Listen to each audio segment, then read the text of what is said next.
Nashik road police ठाण्याकडील गुन्हा register number 91/2024 भारतीय दंडविधान कलम 302 सह कलम 425 व मपोका कलम 135 प्रमाणे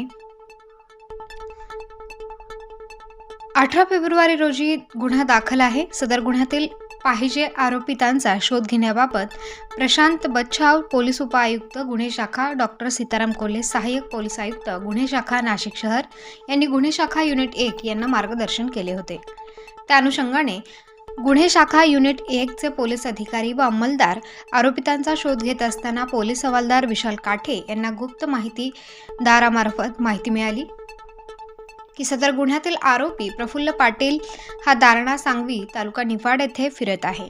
सदरची माहिती वरिष्ठ पोलीस निरीक्षक अनिल शिंदे व पोलीस निरीक्षक विजय पगारे यांना देऊन त्यांनी सहाय्यक पोलीस निरीक्षक हेमंत तोडकर, सहाय्यक पोलीस निरीक्षक रवींद्र बागुल, पोलीस हवालदार प्रवीण वाघमारे, संदीप भांड, विशाल काठे, नाझीम पठाण, पोलीस नाईक विशाल देवरे, चालक पोलीस अंमलदार समाधान पवार अशांचे पथक तयार करून रवाना केले।